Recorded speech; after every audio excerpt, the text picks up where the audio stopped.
نهج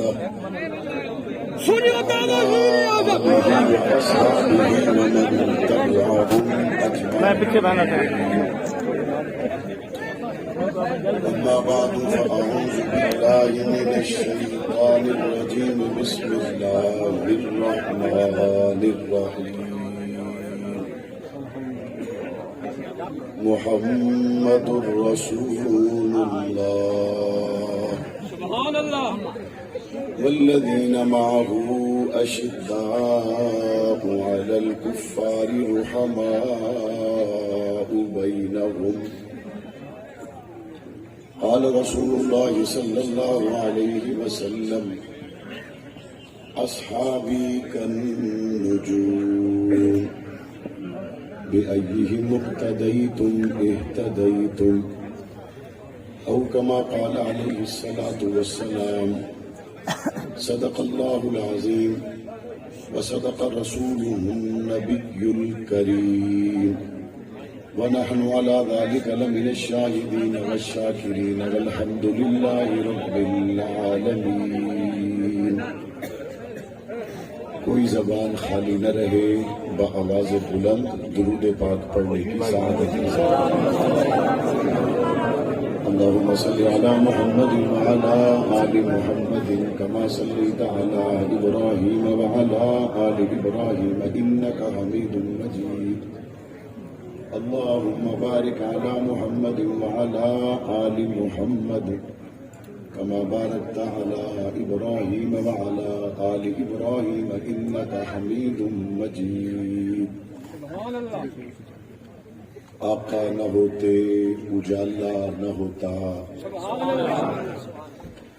آقا نہ ہوتے اجالا نہ ہوتا، یوں دنیا میں انسان کا بول بالا نہ ہوتا.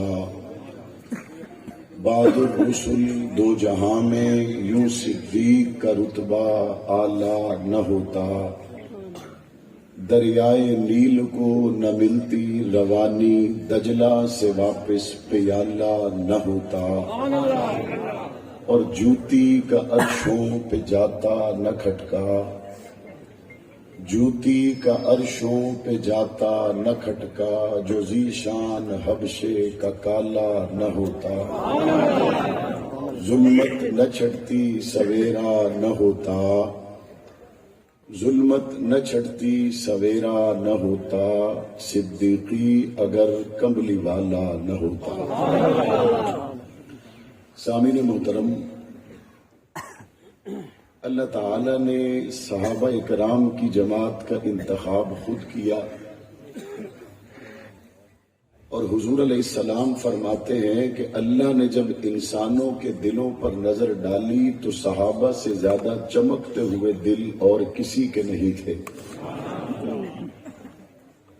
اللہ تعالیٰ نے انبیاء کی جماعت کا انتخاب کیا، اور انبیاء کی جماعت معصوم ہے. اللہ نے صحابہ اکرام کی جماعت کا انتخاب کیا. صحابہ کی جماعت معصوم نہیں لیکن محفوظ ہے. حضور نبی کریم صلی اللہ علیہ وآلہ وسلم ایک اعتبار سے تو آخر میں تشریف لائے، لیکن ایک اعتبار سے درمیان میں تشریف لائے. آخر میں حضور کا تشریف لانا اس وجہ سے کہ حضور نبیوں میں آخری، رسولوں میں آخری، معصوموں میں آخری. لیکن درمیان میں حضور کا تشریف لانا اس وجہ سے کہ حضور علیہ السلام سے پہلے جو جماعت گزری وہ بھی اللہ کی منتخب شدہ جماعت ہے، اور حضور کے بعد جو جماعت آئی وہ بھی اللہ کی منتخب شدہ جماعت ہے. حضور سے پہلے جو جماعت گزر گئی وہ انبیاء کی جماعت ہے، اور حضور کے بعد جو جماعت بنی وہ صحابہ کی جماعت ہیں، اور دونوں جماعتیں اللہ کا انتخاب ہے. انبیاء کی جماعت اور صحابہ کی جماعت، ان دو جماعتوں کے بارے میں اگر ایک جملہ کہوں تو بڑا مناسب معلوم ہوتا ہے کہ انبیاء کی ساری جماعت میرے نبی کے انتظار میں چلی گئی اور صحابہ کی ساری جماعت میرے نبی کے دیدار میں چلی گئی۔ نبیوں نے انتظار کیا، صحابہ نے دیدار کیا۔ وہ کسی شاعر نے کہا تھا نا، خدا سے مانگ کر لائے تھے زندگی کے 4 دن، 2 انتظار میں گزر گئے، 2 دیدار میں گزر گئے۔ انبیاء کی جماعت انتظار میں چلی گئی اور صحابہ کی جماعت دیدار میں چلی گئی۔ آزاد ہو جائے۔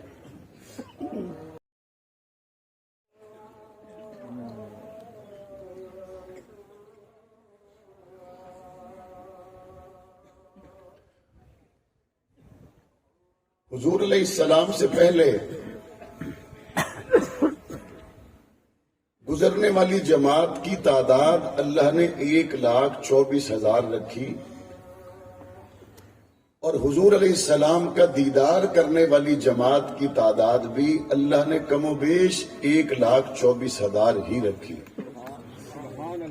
حضور سے پہلے انتظار کرنے والی انبیاء کی جماعت جو معصوم جماعت ہے، انسانوں میں ان سے افضل، اعلیٰ و ارفع، بالا اور کوئی نہیں ہے، ان میں اللہ تعالیٰ نے شان سب کو عطا کیا، لیکن جو 313 رسول بنا کر بھیجے ان کا مقام اور مرتبہ باقی تمام انبیاء سے بلند ہے۔ حضور علیہ السلام کے بعد جس جماعت کو اللہ نے چنا اور حضور علیہ السلام کا ساتھ عطا کیا، ان میں بھی صحابہ اکرام کا مقام عرفہ و اعلیٰ ہے۔ انبیاء کے بعد ان سے بڑا دنیا میں کوئی مسلمان ہے ہی نہیں ہے، لیکن جو مقام اور مرتبہ اللہ نے بدر میں اترنے والے 313 کو عطا کیا، وہ دیگر صحابہ میں کسی کے حصے میں نہیں آیا۔ حضور سے پہلے گزر جانے والی انبیاء کی جماعت میں اللہ تعالیٰ نے ان 313 میں 10 نمایاں طور پر رسولوں کو جو شان، عظمت، مرتبہ عطا کیا، وہ اپنی مثال آپ ہے، اور پاک پیغمبر کی اس جماعت میں جو 10 مبشرہ کو مقام نصیب ہوا، وہ اپنی مثال آپ ہے۔ حضور علیہ السلام سے پہلے گزر جانے والی جماعت میں اللہ تعالیٰ نے 4 آسمانی کتابیں 4 رسولوں کو عطا کی۔ حضرت داؤد پر زبور آئی، حضرت عیسیٰ پر انجیل آئی، حضرت موسیٰ پر تورات آئی، اور مصطفیٰ کریم صلی اللہ علیہ وسلم کو اللہ تعالیٰ نے قرآن مجید عطا کیا۔ ان 4 کا شان تمام انبیاء اور رسول سے نمایاں، اور حضور علیہ السلام کے بعد تمام صحابہ عرفہ و اعلیٰ، لیکن اللہ تعالیٰ نے جو مقام اور مرتبہ سیدنا ابو بکر صدیق، سیدنا عمر فاروق، سیدنا عثمان، سیدنا علی المرتضی رضی اللہ عنہم اجمعین کو عطا کیا، وہ مقام اور مرتبہ اپنی مثال آپ ہے۔ یہ دونوں جماعتوں کا انتخاب اللہ نے کیا۔ حضور نبی کریم صلی اللہ علیہ وآلہ وسلم کے لیے اگر ایک کرتا جو دھاگے سے بنا ہوا ہے اس کی نسبت میرے مصطفیٰ کے ساتھ ہو جائے تو مسلمان دل و جان سے اس دھاگے والے کرتے پہ قربان ہونا بھی باعث سعادت سمجھتا ہے۔ حضور علیہ السلام کا نعلین پاک جس چمڑے سے بنا ہوا ہو، نسبت مصطفیٰ کے ساتھ ہو جائے، اس نسبت مصطفیٰ کی وجہ سے اس پر قربان ہونا مسلمان اپنے لیے باعث سعادت سمجھتا ہے، باعث اعزاز سمجھتا ہے۔ تو چکڑالہ کے لوگوں، یہ دھاگے سے بنا ہوا قمیص مبارک جو حضور نے پہنا اور اتار دیا، یہ دھاگے سے بنا ہوا عمامہ شریف جو حضور علیہ السلام کے سر مبارک پر آیا اور پاک پیغمبر نے بعد میں اسے اتار دیا، حضور علیہ السلام کا وہ لباس جس نے چند گھنٹوں کے لیے حضور کے جسم مبارک کو لمس کیا، آج وہ ہمارے لیے دنیا و معافیہ میں سب سے بہتر ہے۔ لیکن ایک لباس وہ ہے جس کو قرآن کہتا ہے، ہن لباس لکم وانتم لباس لہن، کہ تمہاری بیویاں تمہارا لباس ہیں. اگر یہ دھاگوں سے بنا ہوا قمیص جس کی نسبت میرے نبی کے جسد اطہر سے، میرے نبی کے جسم مبارک سے، میرے نبی کے مبارک مقدس مطہر پاکیزہ خوشبودار جسم سے ہو جائے، اس پر کٹ مرنا مسلمان اپنے لیے باعث سعادت سمجھے، تو پھر کیا کہنے اس لباس کے جو کبھی خدیجۃ الکبریٰ کی شکل میں نبی کو نصیب ہے، کبھی عائشہ الصدیقہ کی شکل میں نبی کا لباس ہے، کبھی جویریہ اور میمونہ کی شکل میں نبی کا لباس ہے، کبھی حضرت زینب کی شکل میں نبی کا لباس ہے، کبھی حضرت ماریہ کی شکل میں نبی کا لباس ہے، کبھی حضرت میمونہ کی شکل میں نبی کا لباس ہے، کبھی حضرت ام سلمہ کی شکل میں نبی کا لباس ہے. اور یہ تو وہ ازواج مطہرات ہیں جن کے بارے میں جب پوچھنے کے لیے میں نے قرآن کھولا تو قرآن پتہ ہے کیا کہتا ہے؟ قرآن کہتا ہے یا نساء النبی کی لستن کاحد من النساء، اے نبی کی بیویوں تمہاری جیسی تو اور دنیا میں ہے ہی کوئی نہیں.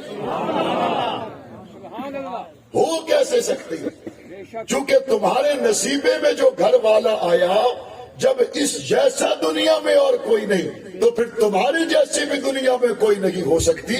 اللہ تعالیٰ نے ان کو چنا. اللہ نے حضور علیہ السلام کی اس منتخب شدہ جماعت کو مصطفیٰ کے حوالے کیا، اور پھر پاک پیغمبر پر جب یہ جماعت حضور کے لیے تیار ہوئی تو قرآن مجید کہتا ہے کتب فی قلوبہم الایمان، ان کے دلوں پر ہم نے ایمان لکھ دیا.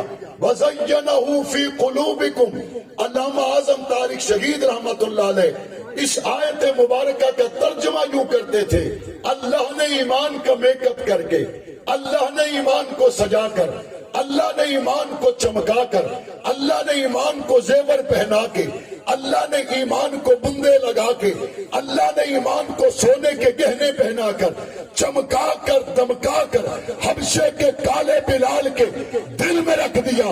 ایمان کا آنا، ایمان کا سجنا رب کا قرآن بتاتا ہے.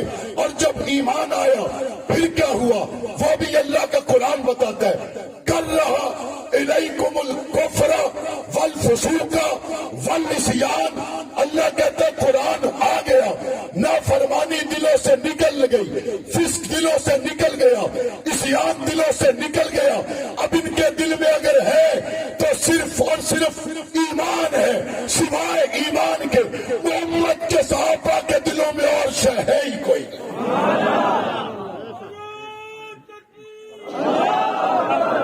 اور یہ بتانے والا کون ہے بھئی؟ کون ہے؟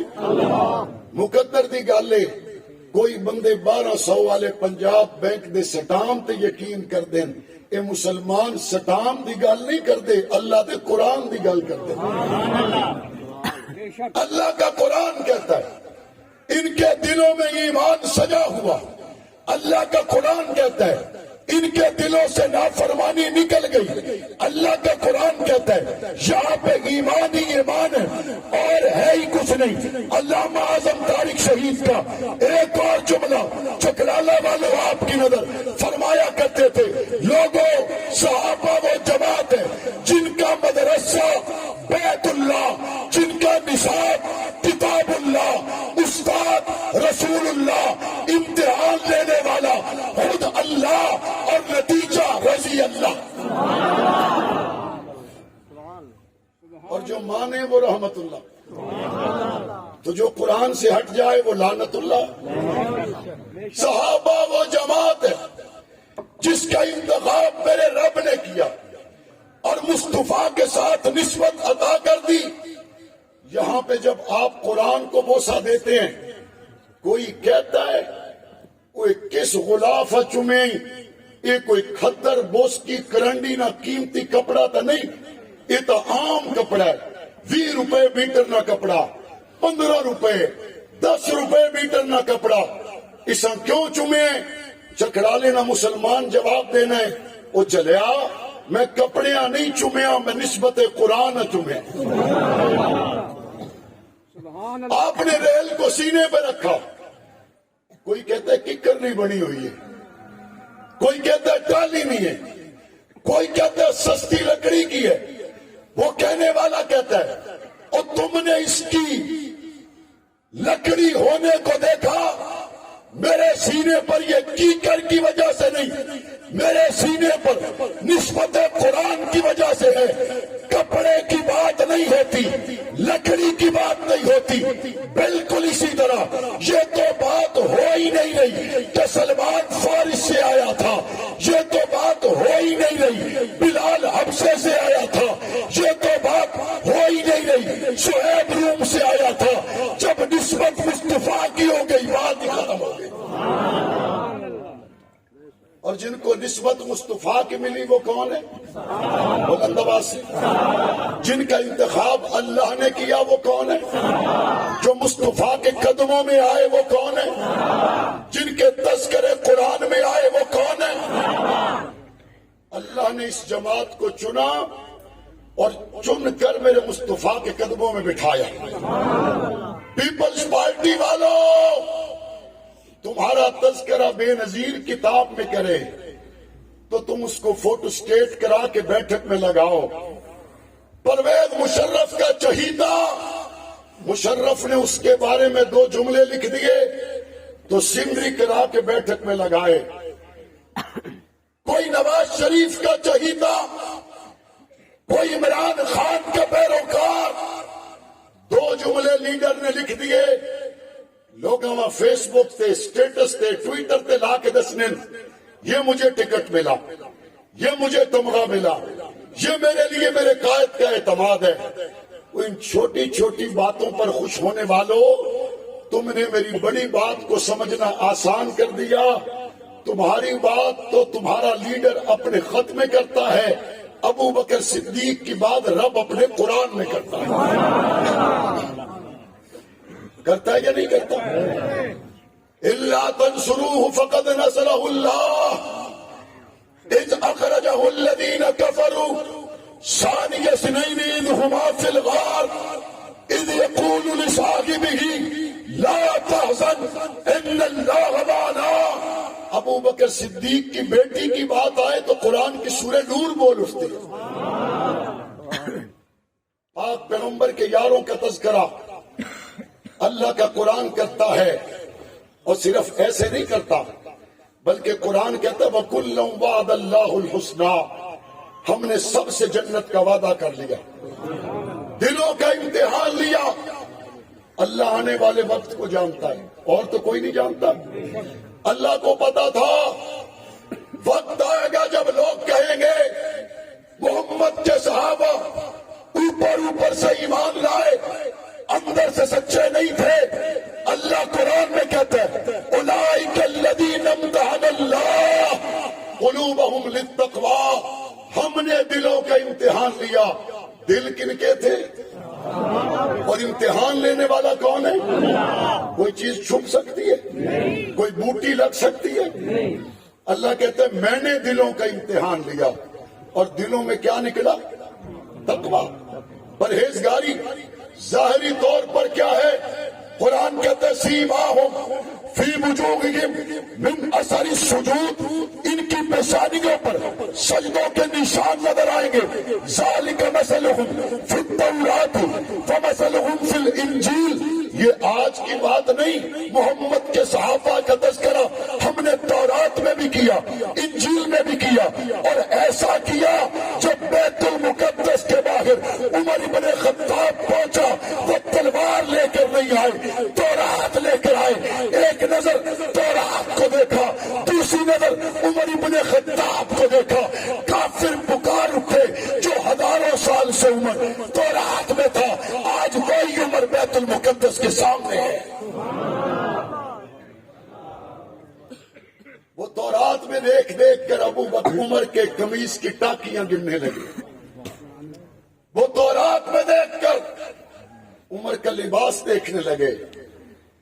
اور میں کہا کرتا ہوں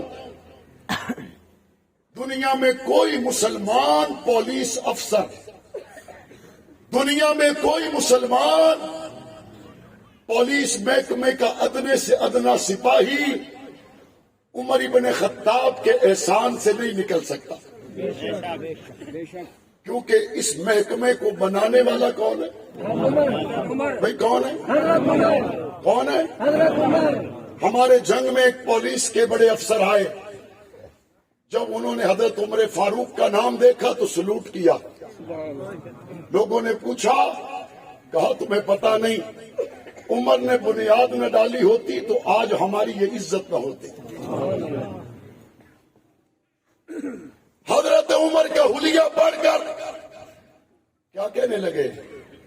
کہنے لگے حلیہ آپ کا ہم نے پڑھ لیا ہے، چابیاں آپ کے حوالے، لڑیں گے نہیں، آ جائیں، چونکہ کتاب میں لکھا ہوا ہے جس کے ہاتھ پہ بیت المقدس کو اللہ نے حلال کر دیا، وہ ساری نشانیاں آپ میں ہیں۔ عمر ابن خطاب کے غلاموں، عمر ابن خطاب کا نام لینے والوں، عمر بن خطاب سے پیار کرنے والوں، آج وہی بیت المقدس تمہیں دیکھ رہا ہے، آج وہی بیت المقدس مسجد اقصی ہو رہی ہے اور وہ تمہیں پکار رہی ہے اور تمہیں چلنا ہوگا۔ تیر و تلوار پر نہیں، مسلمان کا ہمیشہ بھروسہ اللہ اور اس کے رسول پر ہوتا ہے۔ موسیٰ نے جب اپنی قوم سے کہا چلو اللہ نے تمہارے لیے اس شہر کو حلال کر دیا، قوم نے کیا کہا؟ تم جاؤ، تمہارا رب جائے، ہم لڑنے نہیں جائیں گے۔ جب انکار کیا 40 سال تک اللہ نے اس قوم کو ذلیل کر دیا۔ اِنَّا هَاهُنَا قَاعِدُونَ، ہم نہیں جائیں گے۔ فَاذْهَبْ أَنْتَ وَرَبُّكَ فَقَاتِلَا، تو اور تیرا رب جا کے لڑو، ہم نہیں جائیں گے۔ موسیٰ پیغمبر نے کیا فرمایا؟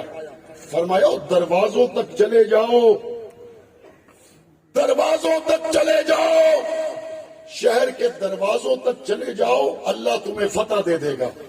انہاں کیا اساں تا دروازے دیتے ہی جامن جوگے بھی کوئی نہیں،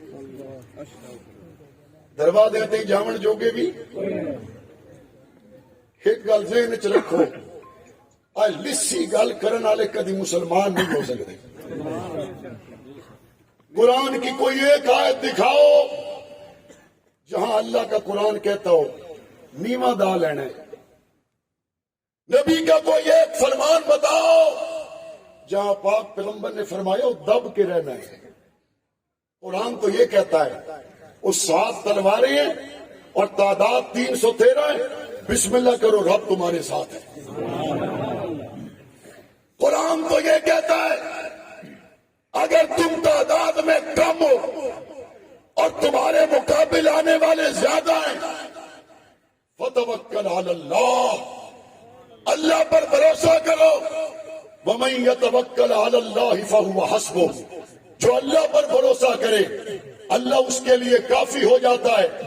کہتے ہیں جناب ٹیکنالوجی میں مسلمان پیچھے رہ گئے، اگر ٹیکنالوجی میں آگے ہوتے تو بڑا فرق پڑ جاتا۔ میں نے کہا ٹیکنالوجی کا تھوڑے کول ہے پر کلیا کوئی نہیں۔ کلیا وہ جڑے ماما دے پتر اسرائیل دے اندر داخل ہوئے وہ کوئی توپاں تے ٹینک گھن کے تا نہیں گئے، زبان تے اللہ تے اس دے رسول دا نام گھن کے گئے۔ گئے یا نہیں گئے؟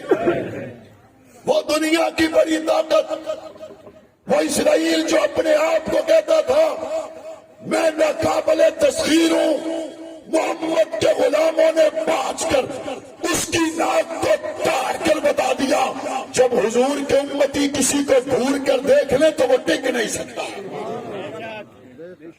پہنچے یا نہیں پہنچے؟ ساڈے بندے ایتھے گلاں لسیاں گلاں وہ جی انہاں دے کول اسلحہ کوئی نہ تے جاون دی لوڑ کیڑی آئی، بچے مرا کرتے ہیں، عورتیں بیچاریاں زخمی ہو گئی ہیں، بچے زخمی ہو گئے، تیاری جو کوئی نہ آتے بات کرن دی کیا ضرورت آئی؟ یہ جتنی لسی گل تسا کردے پئے ہو اتنی لسی گل کمزور گل کسے زخمی فلسطینی بچے دے منہ دے وچوں بھی سنی ہے؟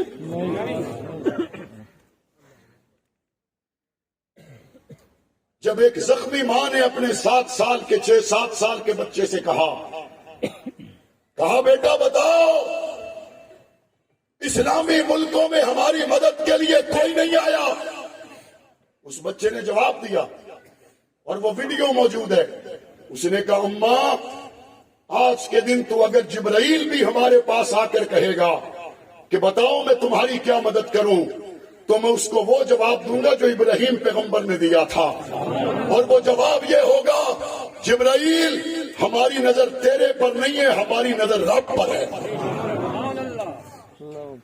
وہ رب پر بھروسہ کر کے نکلے۔ مصر کے حکمرانوں تمہارے ساتھ فلسطینیوں کی سرحد ہے اور تمہاری بزدلی کا تماشا پوری امت دیکھ رہی ہے۔ ہمارے ملک کے حالات جو بھی رہے، پرویز مشرف جیسے لوگ رہے، آئے آ کر چلے گئے، لیکن بتاؤ ہم نے کشمیر کو تنہا چھوڑا؟ حالات جیسے بھی رہے، پاکستان کے غیرت مندوں نے امریکہ کو ناکو چنے چبوائے۔ کاش فلسطینیوں تم ہمارے قریب ہوتے، کاش بیت المقدس والوں تم ہمارے قریب ہوتے۔ آج یہ جلسہ چکڑالے میں نہیں، آج یہ جلسہ بیت المقدس میں ہوتا ہے، لیکن ہماری دعائیں تمہارے ساتھ ہیں۔ دعا کو کمزور نہ سمجھو۔ اور موجودہ حالات میں پاکستان کے وزیر اعظم نے جو بیان دیا، انتہائی مایوس کن بیان دیا، کہا اس کا فارمولہ اور اس کا حل دو ریاستوں کے طور پر دیکھنا چاہیے۔ ہم اسرائیل کو کسی ریاست ماننے کے لیے تیار نہیں، اور پاکستان کے پاسپورٹ پر آج بھی لکھا ہوا ہے کہ یہ پاسپورٹ سوائے اسرائیل کے دنیا کے ہر ملک کے لیے قابل استعمال ہے۔ ہم اسرائیل کو اسرائیل نہیں مانتے، ہم اسرائیل کو مقبوضہ فلسطین سمجھتے ہیں، اور انشاءاللہ مقبوضہ فلسطین کو ہم آزاد کروا چھوڑیں گے۔ طیب اردگان کا بیان اور ہمارے chief of army staff general Asim Munir کا بیان امید کی کرن ہے۔ انشاءاللہ ثم انشاءاللہ حضور کے امتی عمر ابن خطاب نے کعبے کے بعد جو بیت المقدس کا در کھلوایا تھا، مسلمان بیت المقدس کو آزاد کروائیں گے انشاءاللہ۔ مصطفیٰ کے امتیوں کے سجدوں سے بیت المقدس کی سرزمین آباد ہوگی انشاءاللہ۔ لیکن میں آپ سے پوچھنا چاہتا ہوں، حکمرانوں سے گلہ تو کرتے رہیں گے، چکرالا کے نوجوانوں آپ نے بھی تو فلسطین کی آہیں اور سسکیاں محسوس نہیں کی۔ میں کیا کہوں اپنے نوجوان سے؟ ورلڈ کپ کے چھکوں اور چوکوں کے نیچے فلسطین کے مظلوموں کی سسکیاں دب کر رہ گئی۔ میں کیا کہوں اپنے نوجوان سے جس نے کرکٹ میچ کے لیے دعائیں کی، جس نے کرکٹ میچ میں ٹیم کی بہتری کے لیے کئی گھنٹے تک اپنے موبائل فون کو ٹک ٹکی باندھ کے دیکھا، لیکن یہ فلسطین کے مظلوموں کے لیے آواز نہ اٹھا سکا، یہ غزہ کے مظلوموں کے لیے آواز نہ اٹھا سکا، یہ بیت المقدس کے روتے ہوئے آنسو نہ دیکھ سکا، یہ مسجد اقصی کی پکار کو نہ سن سکا۔ اے ورلڈ کپ میں کھونے والے نوجوان، قیامت کے دن محمد کے سامنے کس منہ سے پیش ہو جاؤ گے؟ قیامت کے دن ابو بکر عمر عثمان و علی کے سامنے، کربلا کے شہید حضرت حسین کے سامنے کیا منہ لے کے جاؤ گے؟ حسین بے سر و سامانی کے عالم میں، حسین چھوٹے چھوٹے بچوں کے ساتھ، حسین اپنی مستورات کے ساتھ، حسین تنہا کربلا میں قربان ہوا، اور تو گھر میں رہ کے مسجد اقصی کی آواز نہ بن سکا۔ یہودیوں کا ایک علاج الجہاد، یہودیوں کا ایک علاج، یہودیوں کا ایک علاج، مولانا اعظم طارق شہید، مولانا محمد ماوی اعظم صاحب کہتے ہیں کیا ہوگا ہمارے ہیش ٹیگ بنانے سے؟ کیا ہوگا ہمارے سوشل میڈیا پر ایکٹیو ہونے سے؟ کیا ہوگا؟ کیا آپ نے وہ ویڈیوز نہیں دیکھی؟ امریکہ کی غیر مسلم عوام نے اسرائیل کی امداد کے لیے جانے والے امریکی بحری بیڑوں کو روک لیا، اور انہوں نے کیا کہا؟ انہوں نے کہا نہیں، یہ امریکہ سے جانے والے بحری بیڑے وہاں پر غزہ میں خواتین کے قتل میں، وہاں بچوں کے قتل میں اسرائیل کے ناپاک ہاتھوں کو مضبوط کریں گے، اگر وہاں کی غیر مسلم عوام نے امریکی حکومت کے سامنے احتجاج کے ذریعہ، آواز کے ذریعہ ایک بند باندھ دیا ہے اور اسرائیل کو پریشان کر دیا ہے، تو اس کا مطلب ہے کہ آپ کا سوشل میڈیا پر بتایا جانے والا موقف، خرچ کیا جانے والا وقت معمولی نہیں ہے۔ اس نے غیر مسلم عوام کو اتنا بیدار کر دیا کہ اب وہ بھی اسرائیلی جارحیت کے لیے امریکی بیڑوں کو روکنے کے لیے کافی ہو چکے۔ لیکن افسوس، سب افسوس مسلم حکمرانوں پر۔ گزشتہ کل میں نے ایک رپورٹ ملاحظہ کی، 3 غیر مسلم ممالک نے اسرائیل کے سفیر کو اپنے ملک سے نکال دیا، لیکن ابھی تک کسی مسلمان ملک نے اپنے ملک سے اسرائیل کے سفیر کو نہیں نکالا۔ بے حسی ہے، ہر طرف بے حسی ہے۔ کیا کر لیں گے یہود و نصارہ؟ مسجد اقصی کے لیے اگر تم کھڑے نہیں ہوئے تو کل مسجد نبوی کے لیے کھڑے نہیں ہو سکو گے۔ مسجد اقصی کے لیے اگر تم کھڑے نہیں ہوئے کل بیت اللہ کے لیے کھڑے نہیں ہو سکو گے۔ علماء کرام بیٹھے، مسجد اقصی میں ایک نماز پڑھنے کا ثواب ایک کا یا زیادہ کا؟ کتنا کا؟ کتنے کا ہے؟ 50,000 کا تو مسجد نبوی کا ہے، 75,000 کا ثواب مسجد اقصی کا ہے۔ کون کون پڑھنے کے لیے تیار ہے مسجد اقصی میں نماز؟ لبیک لبیک لبیک لبیک۔ میرے والد صاحب فرمیندیاں، سوکھا ٹائم آوے تو قربان جانیاں، اوکھا ٹائم آوے تو ملتان جانیاں۔ نمازاں پڑھن کیتے سارے تیار ہو تو سب، 75,000 دا ثواب گنن کیتے سارے تیار ہو، لیکن اسرائیلی مصنوعات کا بائیکاٹ کرنے کے لیے بھی تیار ہو یا نہیں تیار؟ اسرائیلی جارحیت کے خلاف مسجد اقصی کی پکار پر بھی لبیک کہنے کے لیے تیار ہو یا نہیں ہو؟ ہاتھ کھڑے کر کے بتاؤ، فلسطینیوں سے رشتہ کیا؟ تیرا میرا رشتہ کیا؟ حماس سے رشتہ کیا؟ کشمیریوں سے رشتہ کیا؟ فلسطینیوں سے رشتہ کیا؟ اور اس کے لیے اگر آپ کو مظاہرے کے لیے بلایا جائے تو آؤ گے؟ اسلام آباد بلایا گیا تو آؤ گے؟ میاں والی بلایا گیا تو آؤ گے؟ انشاءاللہ ثم انشاءاللہ بروز محشر ہم حضور کے غلاموں کے ساتھ اٹھائے جائیں گے۔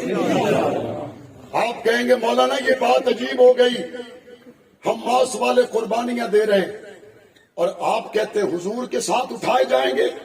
میں نے کہا میں نے حضور کے سامنے حضور کی عزت کی گواہی دینے والے کنکر سے بہت کچھ سیکھا ہے۔ جب ابو جہل مٹھی میں کنکر لے کے آیا، اس نے حضور کو مخاطب کر کے کہا بتا میری مٹھی میں کیا ہے؟ حضور نے فرمایا میں بتاؤں یا وہ بتائے؟ حضور کی آبرو پہ بات آئی، حضور کی رسالت پہ بات آئی، حضور کی آبرو پہ ابو جہل نے حملہ کیا۔ پاک پیغمبر نے ابو جہل کی مٹھی کی طرف دیکھا، مٹھی میں بند کنکر میرے نبی کا کلمہ پڑ گئے۔ چکرالا کے لوگوں، جب حضور کی آبرو پہ بات آئی، چھوٹے چھوٹے ننھے منھے کنکر، انہوں نے یہ نہیں سوچا کہ مٹھی کس کی ہے، انہوں نے یہ نہیں سوچا حکومت کس کی ہے، انہوں نے یہ نہیں دیکھا قبضے میں کس کے ہیں، انہوں نے یہ نہیں دیکھا گرفت کس کی ہے، انہوں نے یہ نہیں دیکھا اٹھا کے کون لایا ہے۔ پاک پیغمبر کی عزت کی بات آ جائے، ابو جہل کے جنگل میں کنکر کلمہ پڑھ دے، اور جب کنکر پڑے تو کیا ہوا؟ حضور کے قدموں میں چھوڑ کر بھاگ گیا۔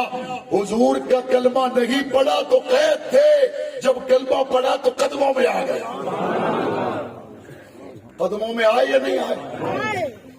آج بھی وہ مسلمان جو اس بات کی پرواہ نہیں کرتے کہ حکومت کس کی ہے، جو نہیں دیکھتے اسرائیل ہے یا کون ہے، جو نہیں دیکھتے امریکہ ہے یا کون ہے، انہوں نے سیکھا محمد کے غلاموں سے ہے۔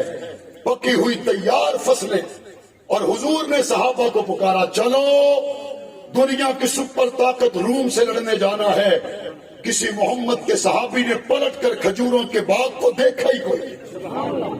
شان صحابہ، شان صحابہ، سنیوں کا وزیر اعظم، سنیوں کا وزیر اعظم، حضور کے ساتھ چلنے والے، رب نے پھر ان کو رتبے عطا کیے۔ ٹکرا جانے والے، اور کیسے ٹکرائے؟ ہاتھیوں کے مقابلے میں ان کے پاس ہاتھی نہیں تھے، ایک ایک سواری پر 7 باریاں، ننگے پاؤں، تیر ٹوٹے ہوئے، کمانیں ٹوٹی ہوئی، اور چہرے پہ مسکراہٹ ہے۔ وہ لوگوں نے پوچھا پاؤں میں جوتا کوئی نہیں، سوار ہونے کے لیے سواری کوئی نہیں، اطمینان کس بات پر ہے؟ انہوں نے کہا دیکھو تو صحیح، ہمارے قافلے کا سالار مصطفیٰ ہے۔ اور اللہ نے پھر ان کو رتبہ کیا عطا کیا؟ یہاں آپ کے علاقے میں پتہ نہیں سوسائٹیاں بنانے کا رواج ہے یا نہیں ہے؟ یہ نمیاں کالونیاں شلونیاں بنے دیں بندے 2 لاکھ روپے تو قلعہ گھن کے 3 لاکھ تو مرلا، پتہ تو ہے نا؟ ایسا ہو رہا ہے نا سوسائٹی دے وچ۔ وہ بندے پھر کیا کریں دے؟ وہ کوئی اپنے عزیز دوستوں کو مفت پلاٹ بھی دے دیں دے، جنہاں نال یاری ہوگی، جنہاں نال محبت ہوگی۔ تو ہن چکرا لئی چوبانج کے ایک بندہ میاں والی سوسائٹی دے مالک کو آدھا ہے یہ تسیں کو پلاٹ کیوں دیتا ہے؟ وہ آدھا ہے میری سوسائٹی، میرا دوست، میری مرضی، میں جس کو دوں آپ کون ہوتے؟ اور یہ جو جاتا ہے نا تو اس کو بھی لوگ سمجھاتے ہیں کہ تیرا تک نہ بنتا، اس نے سوسائٹی ہے، سوسائٹی نہ مالک ہے، وہ جسا چاہ دے تو کون، میں خواہ مخواہ۔ اگر سوسائٹی کا مالک کسی کو پلاٹ دے دے کوئی پوچھ سکتا ہے؟ جنتیں بنانے والا کون ہے؟ بھائی سب بولے، جن کو زبان رب نے دی ہے وہ بولے۔ جنتیں بنانے والا کون ہے؟ اور صحابہ کا انتخاب کرنے والا کون ہے؟ اور صحابہ کو حضور کے قدموں میں بٹھانے والا کون ہے؟ قدموں میں بٹھا کر ان سے قرآن لکھوانے والا کون ہے؟ ان کو گھر چھڑوا کے مصطفیٰ کی صحبت میں بٹھانے والا کون ہے؟ اور جنتوں کا مالک بنانے والا کون ہے؟ جنتیں دینے والا کون ہے؟ اے نہیں بھی اللہ سکھ کے پلاٹ چاہ دیتے ہیں کہ جناب مکان اپنی مرضی تے بناونا تے بندہ ہے 5 فٹ بھرتی کتوں بھرا، پلاٹ دا نمبر تو پیچھے آونا، پہلے تو 8 فٹ بھرتی، اس تو بعد جناب مکان، اور اس تو بعد بجلی، سوئی گیس، یہ تو بڑے مسائل ہیں۔ ایک اور مہربانی کرو، مکان بھی بنا دیو، گھٹ لوگ ہوندے جڑے مکان بنا کے دیون والے ہوون۔ اور حضور نے پتہ ہے کیا فرمایا؟ فرمایا جب میں معراج سے واپس آیا میں نے سونے اور چاندی کی اینٹوں سے بنا ہوا تیار گھر عمر ابن خطاب کا دیکھا۔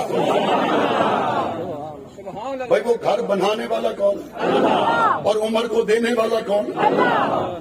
یہ جڑے اعتراض کریں دن انہاں کو پوچھو تسا کون جو نے ایسا خام رب جنت بنانے والا۔ حضور نے فرمایا الحسن والحسین سیدہ شباب اہل الجنہ، حسن و حسین جنتی جوانوں کے سردار ہیں۔ یہ سرداریاں دینے والا کون؟ جنت کے جوانوں کی سرداریاں دینے والا کون؟ تو کوئی حسن و حسین سے بغض رکھے اور حسن و حسین کی عزت کو دیکھ کر پریشان ہو تو اس کا اپنا منہ کالا ہوگا، اس کی اپنی بد نصیبی ہوگی۔ چاند پر تھوکنے سے چاند کا کچھ نہیں جاتا، ستاروں پر تھوکنے سے ستاروں کا کچھ نہیں جاتا۔ آل بیت اعلیٰ، صحابہ اعلیٰ، اور ان کو میرے نبی نے مثال کے ساتھ جب سمجھایا تو مثال ستاروں کے ساتھ دی۔ ستاروں تک کوئی چھت پہ پہنچ جائے نہیں پہنچ سکتا، جہاز میں بیٹھ جائے نہیں پہنچ سکتا، طیارے میں بیٹھ جائے نہیں پہنچ سکتا، سیارے میں بیٹھ جائے نہیں پہنچ سکتا۔ پاک پیغمبر نے صحابہ کی مثال ستاروں سے دی ہے۔ بعد میں آنے والا حافظ قرآن ہو، شیخ الحدیث ہو، کروڑوں امام ابو حنیفہ بن جائے، بلال کے کالے حبشے کے پاؤں کے ساتھ لگنے والی خاک کے مقابلہ بھی نہیں ہو سکتا ہے۔ صحابہ اور خلفاء اعلیٰ ہیں یا نہیں؟ اہل بیت اعلیٰ ہیں یا نہیں؟ کو ان کی شان کا مقابلہ؟ ایک ہی بات سمجھ لو کہ کیوں نہیں کر سکتا، وجہ یہ ہے صحابہ نے جاگتی آنکھوں سے محمد کا دیدار کیا ہے، اور میں نے کہا صحابہ محفوظ ہے۔ اس کی ایک آسان مثال دے کے اختتامی مرحلے کی طرف اپنی گفتگو کو لے جاؤں گا۔ یہ چھوٹا سا بچہ یہاں آیا ہے، جب یہ گھر سے نکلا تو اس کو پتا تھا بڑے رش میں جا رہا ہوں۔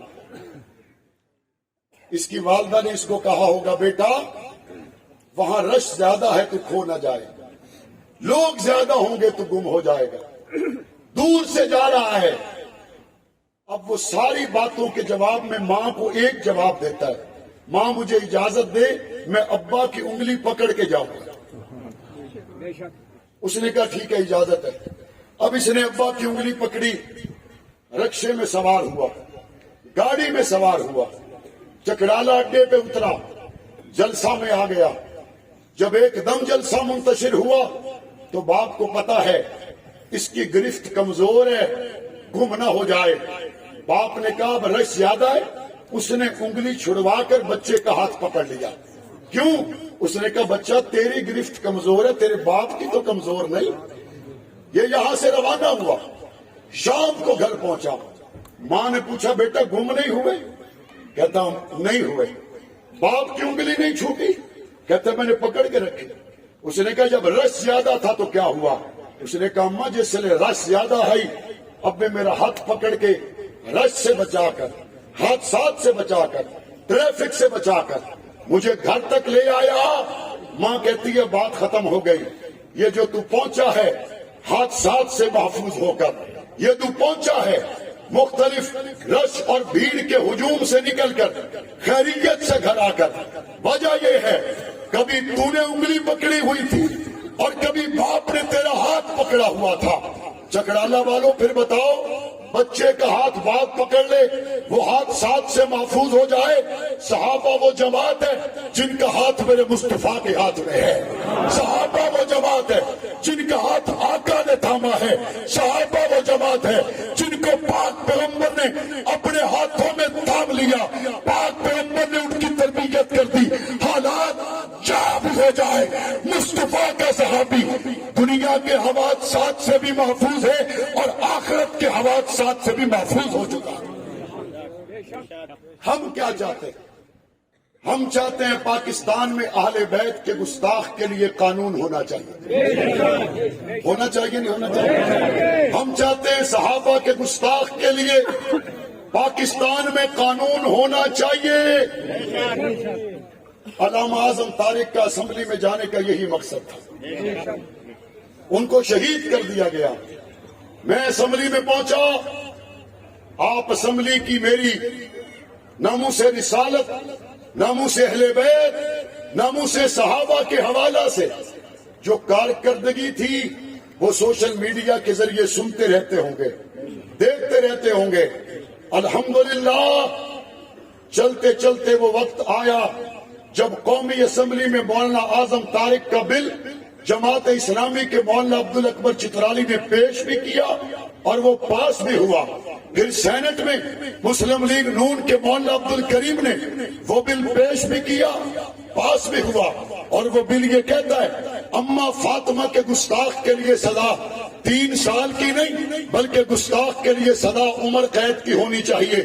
آپ کو بھی یہ بات منظور ہے؟ اماں عائشہ کے گستاخ کے لیے سزا 3 سال کی نہیں بلکہ سزا عمر قید کی ہونی چاہیے۔ آپ کو بھی منظور ہے؟ سینٹ سے متفقہ طور پر منظور ہوا، قومی اسمبلی سے متفقہ طور پر منظور ہوا۔ صدر پاکستان ڈاکٹر عارف علوی کے پاس پہنچا، دستخط کرنے سے گھبرا گیا۔ عارف علوی اپنے نام کے ساتھ علوی علی کی وجہ سے لکھتے ہو، علی کی عزت کا قانون تمہاری میز پر ہے اور تم دستخط نہیں کر رہے۔ 5 سال تو تمہارے پورے ہو گئے، ناموس فاطمہ کی عزت کے قانون پر دستخط کرو، 50,000 سال کے دن کی عزت تمہیں رب عطا کر دے گا۔ صدر پاکستان کو اس پہ دستخط کرنے چاہیے نہیں کرنے چاہیے؟ اور آپ بتائیں اما فاطمہ کی عزت کے قانون پاس ہو، گستاخ کے لیے سخت سزا کا قانون پاس ہو، فاطمہ الزہرا سے محبت کرنے والوں کو اس قانون سے کوئی پریشانی ہو سکتی ہے؟ اما عائشہ کی عزت کا قانون پاس ہو، گستاخ کے لیے سخت سزا بنے، عائشہ صدیقہ کے بیٹوں کو، چاہنے والوں کو اس قانون سے کوئی پریشانی ہو سکتی ہے؟ علی کے چاہنے والوں کو پریشانی ہو سکتی ہے؟ اچھا، جس کو پھر بھی پریشانی ہو وہ فاطمہ الزہرا والا ہو سکتا ہے؟ جس کو پھر بھی پریشانی ہو وہ پھر پاکستان کے آئینی اداروں کا وفادار نہیں ہے، وہ پھر پاکستان کے قومی اسمبلی کے خلاف ہے، وہ پھر پاکستان کی سینٹ کے خلاف ہے۔ ہم اپنے پاکستان کے آئین کے ساتھ ہیں، پاکستان کے اداروں کے ساتھ ہیں، قانون ساز اداروں کے ساتھ ہیں، اور انشاءاللہ انہی اداروں کے ذریعے ہم آئین کو اس کی روح کے مطابق نافذ بھی کروائیں گے۔ گستاخ صحابہ و اہل بیت کے لیے قانون بھی بنے گا انشاءاللہ۔ مجھ سے پہلے ڈاکٹر صاحب یہاں فرما رہے تھے کہ یہ جلسہ ہر سال ہوگا۔ بھئی جہاں اہل بیت کی عزت کی بات ہو، جہاں اصحاب کی عزت کی بات ہو، جہاں تاجدار ختم نبوت کی بات ہو، یہ جلسہ پاکستان میں نہیں ہوگا تو پھر کہاں ہوگا؟ کلمے کے نام پر بننے والے ملک میں حضور کی ختم نبوت کے جلسے ہوتے رہیں گے انشاءاللہ۔